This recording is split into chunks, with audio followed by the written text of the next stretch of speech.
کمرے میں بند ہو کر راتوں کو جاگ جاگ کر میں نے ان کتابوں کو پڑھنا شروع کیا تو 1400 سال پرانے واقعات نے میرا دل موم کر دیا۔ میں نے ایک ایسی ہستی کے بارے میں پڑھا جس کے کردار کی گواہی تو کافر بھی دیا کرتے تھے۔ ہر گزرتے دن کے ساتھ ان کتابوں میں میری دلچسپی بڑھ رہی تھی، لیکن میرے بھائی کی نظر مجھ پر بہت تیز ہو گئی تھی۔ وہ مجھ پر نظر رکھنے لگا تھا اور رات کو میرے کمرے کی بتی جلتی تو وہ فوراً ہی آ کر دروازہ پیٹنے لگ جاتا۔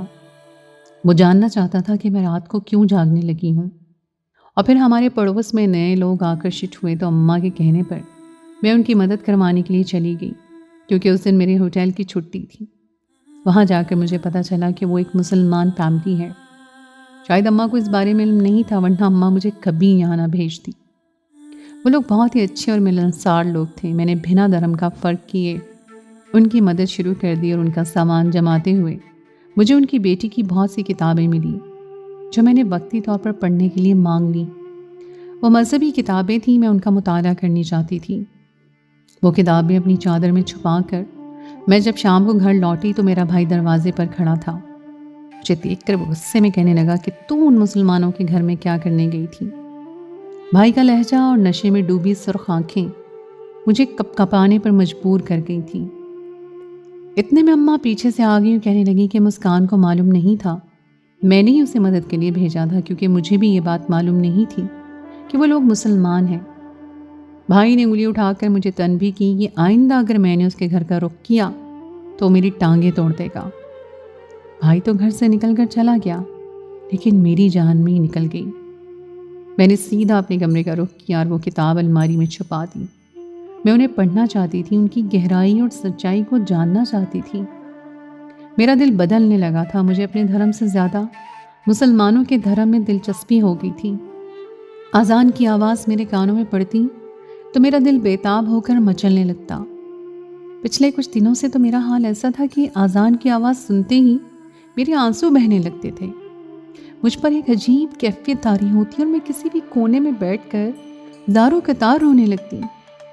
مجھے ایسا لگتا ہے جیسے یہ آواز مجھے پکار رہی ہو، مجھے کامیابی کا راستہ بتا رہی ہو۔ میں نے اپنی اماں اور بھائی سے چھپ کر پڑوسیوں کے گھر جانا شروع کر دیا۔ اختر کے ساتھ ساتھ ان لوگوں سے بھی میں نے بہت سارے سوال پوچھے اور ان کے ساتھ میرا دل بہت ہی خوش ہوتا تھا۔ اور پھر ایک دن ایسا آیا جب میں نے خود اختر سے کہا کہ وہ مجھے کلمہ پڑھا دے۔ میری بات سن کر جہاں اختر بہت خوش ہوا، وہیں اس نے مجھے اس بات کی بھی تاکید کی کہ اگر تم کلمہ پڑھ رہی ہو تو فوراً اپنے گھر والوں کو اس بارے میں نہ بتانا، بلکہ ان کا دل جاننے کی کوشش کرنا، ان کا دل بدلنے کی کوشش کرنا اور پھر انہیں اپنے اسلام قبول کرنے کے بارے میں بتانا۔ میں نے فوراً اس کی بات مان لی، کیونکہ میں جانتی تھی کہ میرا بھائی کس مزاج کا ہے اور شراب کے نشے میں تو اسے بالکل بھی ہوش نہیں رہتا۔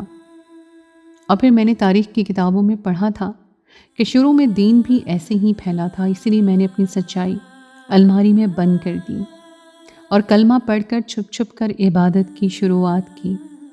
مجھے مسلمان ہوئے 3 مہینے ہو گئے تھے، لیکن میں اس بارے میں اپنے بھائی کو بالکل بھی بھنک نہیں لگنے دی۔ لیکن پتہ نہیں کیوں اس کی نظریں ہر وقت میرے وجود کے آر پار ہونے لگی تھیں۔ میں اپنے کمرے میں بند ہوتی تو مجھے ایسا لگتا جیسے وہ میرے کمرے کے باہر چکر کاٹ رہا ہو۔ ایک دفعہ اس نے مجھے پڑوسیوں کے گھر سے نکلتے دیکھ لیا اور اس دن گھر لا کر اتنا مارا کہ میرا پورا چہرہ نیل میں بھر گیا۔ اسے مسلمانوں سے سخت نفرت تھی اور وہ اس بات کے بالکل خلاف تھا کہ میں یا اماں ان لوگوں سے کوئی بھی رابطہ رکھیں۔ اور میں یہ سوچ کر کام جاتی تھی کہ جس دن میرے بھائی کو میری سچائی پتہ چلی اس دن پتہ نہیں وہ میرے ساتھ کیا کرے گا۔ اور پھر رمضان کا بابرکت مہینہ شروع ہوا تو میں مسلمان ہونے کے ناطے روزہ چھوڑنے کے بارے میں سوچ بھی نہ سکی۔ ویسے بھی مجھے سارا دن ہوٹل میں ہی گزارنا ہوتا تھا، اس لیے مجھے یقین تھا کہ میرے گھر میں کسی کو اس بات کا علم نہیں ہوگا کہ میں روزے سے ہوں۔ عید کے دن قریب آ رہے تھے اور اختر ہوٹل سے چھٹیاں لے کر اپنے گاؤں جا چکا تھا۔ کام کا دباؤ بھی آج کل بہت زیادہ تھا اور اسی وجہ سے میری طبیعت کچھ ناساز ہو گئی۔ ویسے بھی یہ زندگی میں پہلی دفعہ تھا جب میں نے اس طرح روزے رکھے تھے۔ میری طبیعت کو دیکھتے ہوئے مجھے مینیجر نے زبردستی چھٹی دی اور مجھے لوٹ کر گھر آنا پڑا۔ گھر میں داخل ہوئی تو قیامت میری منتظر تھی۔ میرا بھائی شراب کے نشے میں دوستوں کے ساتھ بیٹھا ہوا تھا۔ مجھے دیکھتے ہی اشارے سے اپنے پاس بلایا اور کہنے لگا جا پہلے ہمارے لیے اپنے ہاتھوں سے شراب تیار کر۔ نہ چاہتے ہوئے بھی میں نے روزے کی حالت میں اپنے بھائی اور اس کے دوستوں کے لیے گلاسوں میں شراب نکال دی، لیکن اس وقت میری جان نکل گئی جب میرے بھائی نے مجھے شراب پینے کا کہا۔ آج تک ایسا نہیں ہوا تھا کہ میرے بھائی نے کبھی مجھ سے ایسی کوئی بات کہی ہو۔ میں نے غصے سے اپنے بھائی کی طرف دیکھا اور کہا کہ یہ بدبودار چیز تم ہی پی سکتے ہو، میں نہیں۔ جیسے ہی میں واپسی کے لیے پلٹی تو میرے بھائی نے زور سے میری کلائی پکڑی اور مجھے اپنی طرف کھینچا۔ میں لڑکھڑا کر گر گئی تو اس نے میرے منہ پر ایک زوردار تماچا مارا، پھر کہنے لگا بدبخت، تو نے روزہ رکھا ہے نا؟ اپنے بھائی کے منہ سے یہ جملہ سن کر میرے سر پر آسمان گر پڑا تھا۔ اسے یہ بات کیسے پتہ چلی تھی؟ میرے ہوش اڑ گئے تھے۔ میرے بھائی نے غصے میں میری الماری سے کتابیں نکال کر میرے منہ پر ماری اور کہنے لگا کہ تو ہم سے چھپ چھپ کر ہمارے ہی گھر میں غیر مذہب کو پروان چڑھا رہی ہے۔ تجھے کیا لگتا ہے کہ میں شراب کے نشے میں اتنا اندھا ہوں کہ مجھے تیری بدلتی ہوئی حالت دکھائی نہیں دے رہی؟ یہ جو تو ہر وقت سر پہ دوپٹہ ڈال کر رکھتی ہے، کیا مجھے سمجھ نہیں آتا کہ تو کیا کر رہی ہے؟ بھائی کے لفظوں میں میرے لیے صرف اور صرف زہر تھا۔ مجھے خود بھی اس بات کا احساس نہیں تھا کہ میں سر سے پاؤں تک بدل چکی تھی اور بھائی کی نظروں میں یہ بات آ گئی تھی۔ میرے بھائی نے زبردستی شراب کا گلاس میرے ہونٹوں سے لگانے کی کوشش کی تو میں نے شراب کا گلاس دور پھینک دیا اور بھائی سے منت کی کہ میرا روزہ ہے، وہ میرے ساتھ ایسا کچھ نہ کرے۔ میرے منہ سے میرا سچ سنتے ہی بھائی کو جلال آ گیا اور مجھے گالیاں دیتے ہوئے اس نے مجھے اپنے شرابی دوستوں کے آگے پھینک دیا اور کہنے لگا کہ آج سے یہ میری کچھ نہیں لگتی، تم لوگ جو چاہو اس کے ساتھ کر سکتے ہو۔ بھائی کی بات سن کر میں کانپ گئی۔ میں بہت چیخی چلائی، انہیں واسطہ دیا ان کے بھگوان کا، اپنے رب کا، لیکن میرے بھائی پر تو کسی بات کا کوئی اثر نہ ہوا۔ میں نے روزہ رکھا تھا، میں نے کوئی غلط کام نہیں کیا تھا، میں انسان تھی، مجھے اس بات کا حق حاصل ہونا چاہیے تھا کہ میں اپنی مرضی سے اپنے لیے کسی دھرم کا، کسی دین کا انتخاب کر سکوں، لیکن مجھ سے یہ حق چھین لیا گیا تھا اور میں اپنے بھائی کے نشے میں چور دوستوں کے حوالے ہو گئی۔ میں چاہ کر بھی کچھ نہیں کر سکی تھی اور میری عصمت تار تار ہو گئی تھی۔ وہ گھڑیاں میری زندگی میں تاریخ لمحات کی طرح تھی۔ میری سگی ماں نے بھی مجھے نہیں بچایا تھا، اسے بھی میرے مسلمان ہونے پر مجھ سے نفرت ہو گئی تھی۔ میں خوب رو رہی تھی، میں نے خدا کے آگے التجا کی تھی، میں اپنے رب سے انصاف چاہتی تھی۔ میرے بھائی نے مجھے کمرے میں بند کر دیا تھا، میرا سب کچھ لٹ چکا تھا۔ میں بند کمرے میں ہر وقت جائے نماز پر بیٹھی روتی رہتی تھی۔ وہ مجھے عبادت کرنے سے نہیں روک سکتا تھا، لیکن میری نوکری چھوٹ گئی تھی، گھر کے حالات خراب ہونے لگے تھے۔ بھائی کو نہ پہلے کام کی عادت تھی اور نہ ہی اب۔ اس کے پاس تو اپنے نشے کے لیے بھی پیسے نہیں تھے۔ پہلے بھائی میرے پیسوں سے اپنے دوستوں کو بھی شراب پلایا کرتا تھا تو اس کے دوست خوشی خوشی اس کے ساتھ رہتے تھے، لیکن جب ان کے پاس پیسے نہ رہے تو اس کے دوست بھی اسے چھوڑ گئے۔ میں اپنے کمرے میں ہی بند تھی کہ ایک دن مجھے ماں کے چیخنے کی آواز آئی۔ بھائی کو اچانک ہی کچھ ہو گیا تھا۔ اماں نے میرے کمرے کا دروازہ کھولا اور بتایا کہ بھائی کو خون کی الٹیاں ہو رہی ہیں۔ میں فوراً بھائی کو لے کر قریبی ہاسپٹل گئی۔ بھائی اپنے ہوش میں نہیں تھا۔ ڈاکٹر نے تفصیل سے چیک کرنے کے بعد ایک ایسی خبر سنائی جسے سن کر میں دنگ رہ گئی۔ میں دن رات رو رو کر خدا سے دعا مانگتی تھی اور جب انصاف کا وقت آیا تو میں لرز اٹھی۔ میرا بھائی ایک خطرناک کینسر میں مبتلا ہو چکا تھا اور اس کی حالت بہت ہی خراب تھی۔ شراب نوشی نے اس کے پھیپھڑوں کو نقصان پہنچایا تھا اور وہ جسمانی طور پر بالکل ختم ہو چکا تھا۔ یہ میں نے کیا کر دیا تھا؟ مجھے تو خدا سے یہ دعا مانگنی چاہیے تھی کہ وہ میرے گھر والوں کو بھی دین پر چلنے کی توفیق دے اور ہدایت کا راستہ دکھا دے، لیکن میں تو بدلے کی دعا مانگ بیٹھی تھی۔